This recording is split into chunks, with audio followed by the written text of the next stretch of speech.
Le Paris Saint-Germain pourrait commencer la nouvelle saison avec une équipe diminuée. En effet, plusieurs joueurs importants ont participé à la Coupe du Monde 2026 et ont enchaîné de nombreux matchs. Pour éviter la fatigue et les blessures, le staff de Luis Enrique aurait décidé de lui accorder davantage de repos avant leur retour à l'entraînement. Cette décision signifie que plusieurs cadres pourraient manquer les deux premiers grands rendez-vous de la saison, la Super Coupe d'Europe et le Trophée des Champions.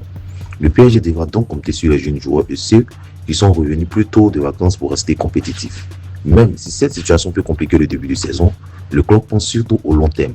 L'objectif est d'avoir tous ses meilleurs joueurs en pleine forme pour les compétitions les plus importantes, notamment la Ligue des Champions et le Championnat de France. Après une longue saison et une Coupe du Monde très exigeante, les joueurs du PSG qui ont participé au tournoi ne reprendront pas tous en même temps. Le club parisien a décidé de leur accorder quelques jours de repos supplémentaires avant le retour au campus PSG. Cette décision a été prise pour protéger la santé des joueurs. Enchaîner les matchs sans récupération augmente le risque de blessure et de fatigue. Le staff de Luis Enrique préfère donc les faire revenir progressivement afin qu'ils retrouvent leur meilleur niveau. Pendant ce temps, les autres joueurs poursuivent la préparation de la nouvelle saison.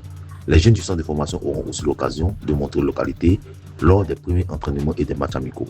L'objectif du PSG est de trouver un effectif complet dans les meilleures conditions pour les grands rendez-vous de la saison, aussi bien en Ligue 1 qu'en Ligue des Champions. Le transfert de Ferran Torres au PSG semble désormais très improbable. Ces dernières semaines, le nom de l'attaquant espagnol a été associé au club parisien. Mais la situation a changé. Le FC Barcelone en effet compte toujours sur lui et souhaite prolonger son contrat après le mercato, même si des contraintes financières retardent cette prolongation.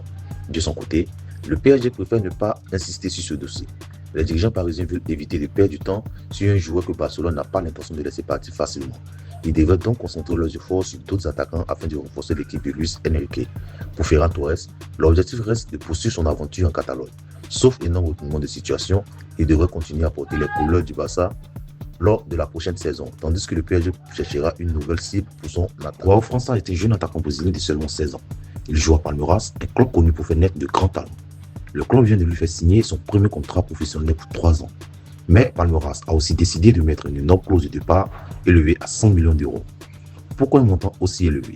Parce que le PSG s'intéresse beaucoup aux jeunes joueurs. Le club français aurait envoyé plusieurs personnes pour observer João França et suivre ses performances. Palmeiras veut donc se protéger. Si un grand club veut acheter sa jeune star, il devra payer très cher. C'est un peu comme si le club disait « Nous croyons beaucoup en ce joueur, alors il ne partira pas facilement ». João França est encore très jeune et doit encore beaucoup progresser. Mais si son talent continue de grandir, il pourra devenir un grand joueur. Le PSG devra donc peut-être casser sa tirée pour le recruter.